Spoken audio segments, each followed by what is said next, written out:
This video is sponsored by Squarespace. Homemade salad dressings and off-the-shelf salad dressings couldn't be more different.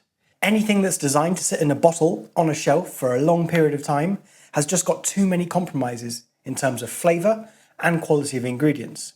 The thing is, I think people get confused and maybe a little overwhelmed when it comes to making their own salad dressings. But the reality is, when you make them yourself, they're not complicated, they're much more cost effective, you can choose your own ingredients, and you can completely customize them to suit your own tastes. The possibilities are quite literally endless. So I've put together a simple framework to show you how I go about making my own salad dressings. And I'll make 3 different salad dressings following this framework to show you how versatile it is. I'm going to get started with the cornerstone of salad dressings. It's the first vinaigrette that young British chefs learn to make in professional kitchens, because it teaches them the fundamentals of salad dressings, balancing flavours and how to emulsify. So for this one, I'll be using a bowl and a whisk to show you that that's all you need to make a great dressing. And for another important reason, which I'll explain more about in a moment. So first into the bowl, around 2 teaspoons of honey, a little finely ground salt, and 2 heaped teaspoons of whole grain mustard.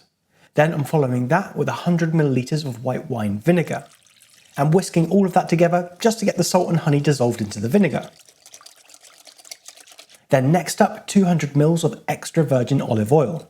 And this is where I need to start using a little technique. So I'm just slowly streaming in the oil whilst whisking. This is going to ensure I get an emulsified dressing rather than a separated one. I could be making this dressing using a liquidizer or a handheld stick blender, and they work great for getting a quick emulsification. But there's a thing with extra virgin olive oil, where if it's exposed to too much high-speed mechanical blending, it can create a very bitter flavour. Now, as far as I'm aware, this doesn't happen with every single extra virgin olive oil, but it's one of those things that you don't really know until you try. So for this dressing, I'm sticking to the good old-fashioned bowl and whisk, but I'll show you how I make them using a hand blender in the next 2 recipes.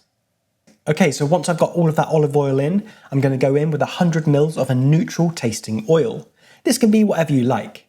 I'm using a ground nut oil. So, whilst I'm continuing to emulsify the oil, let's talk about this salad dressing framework. This is how I approach all of my dressings.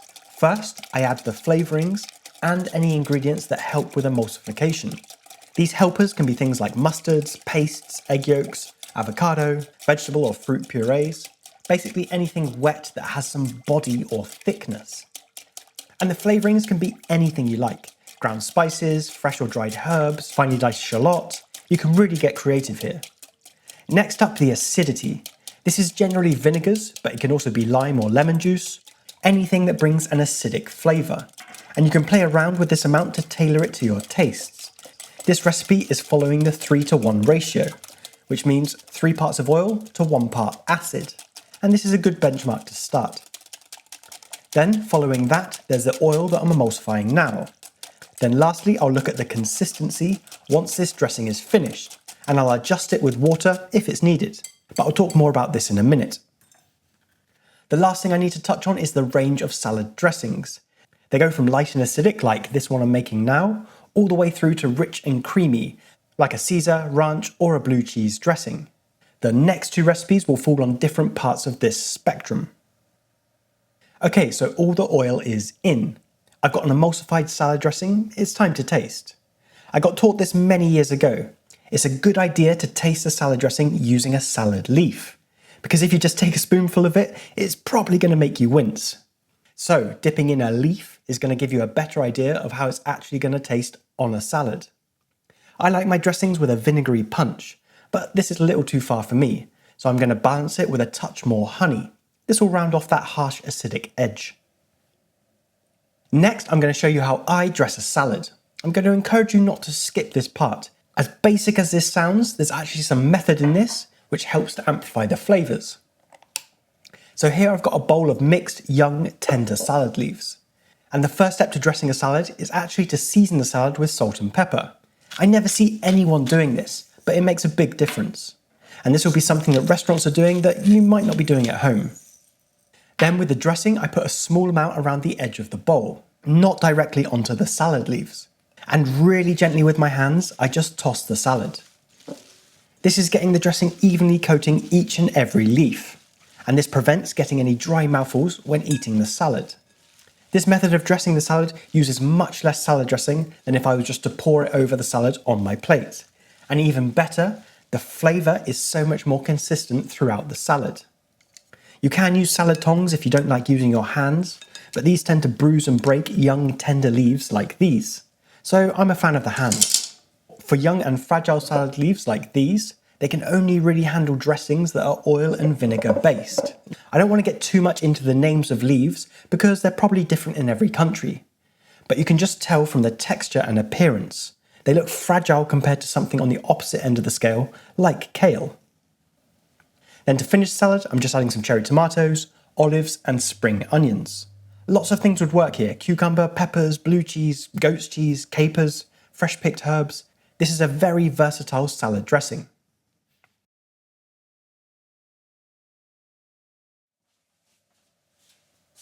So that's the light acidic end of the salad dressing spectrum. Let's move along to something more in the middle, a tomato and garlic version.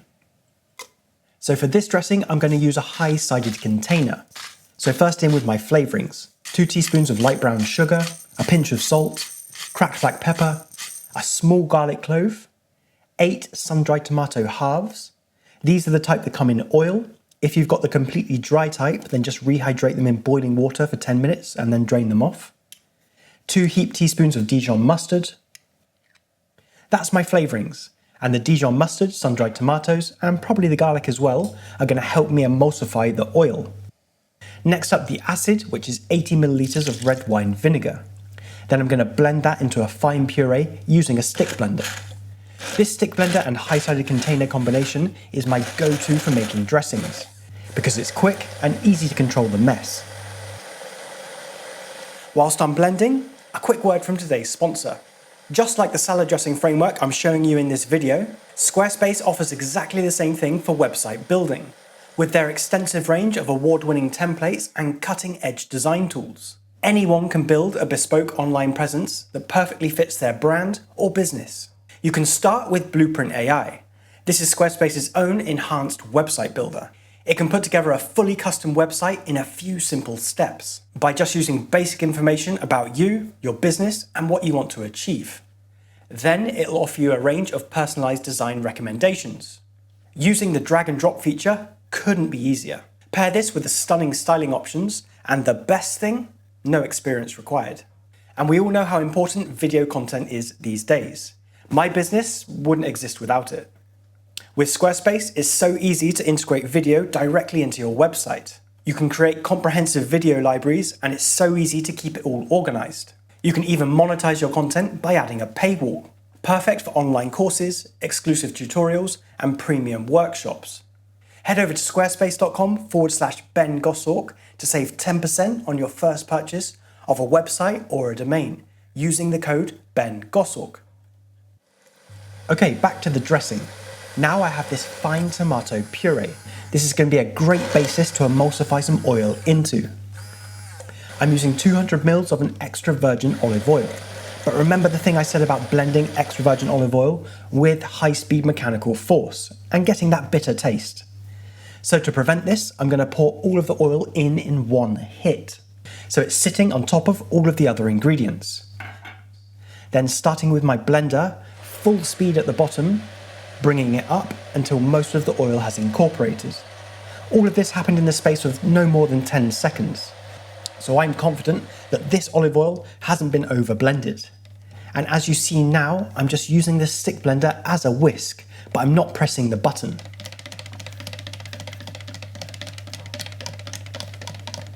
Just to make sure all of the olive oil is mixed in.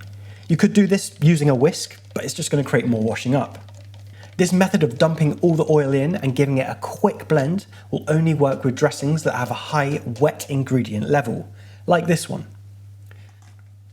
So give it a taste. For me, everything's in balance. I'm just going to add a little more salt. And the consistency is a little thick for me at the moment. So I'm going to add a dash of water to just loosen it off a touch. So as this dressing is slightly heavier than the last, I need a salad leaf that can take it. So here I've got a 50-50 mix of romaine and little gem. These are hardy salad leaves with a crisp texture. So, same as before, a little salt and pepper to get started, dressing around the outside of the bowl, and mix with my hands.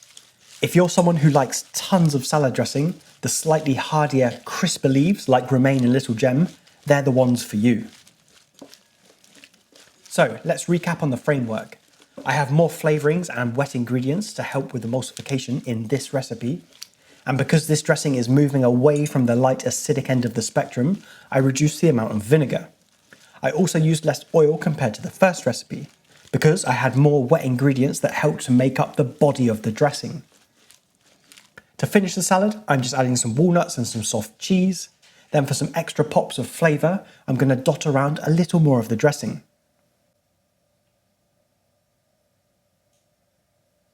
Moving on to the creamier, richer end of the dressing scale, I'm going to avoid showing you a ranch or a Caesar because they've been done a million times. So I want to show you something a bit different. So using my high-sided container again, I'll start with a pinch of salt, a little cracked black pepper, 2 tablespoons of chopped chives, a small garlic clove, and half of a ripe avocado. For acidity, I'm using the juice of 2 lemons, or enough to get around 60 millilitres. I'm blending that into a smooth puree, making sure the garlic has fully broken down and isn't stuck to the bottom. Then I'm going in with 160 ml of a neutral tasting oil.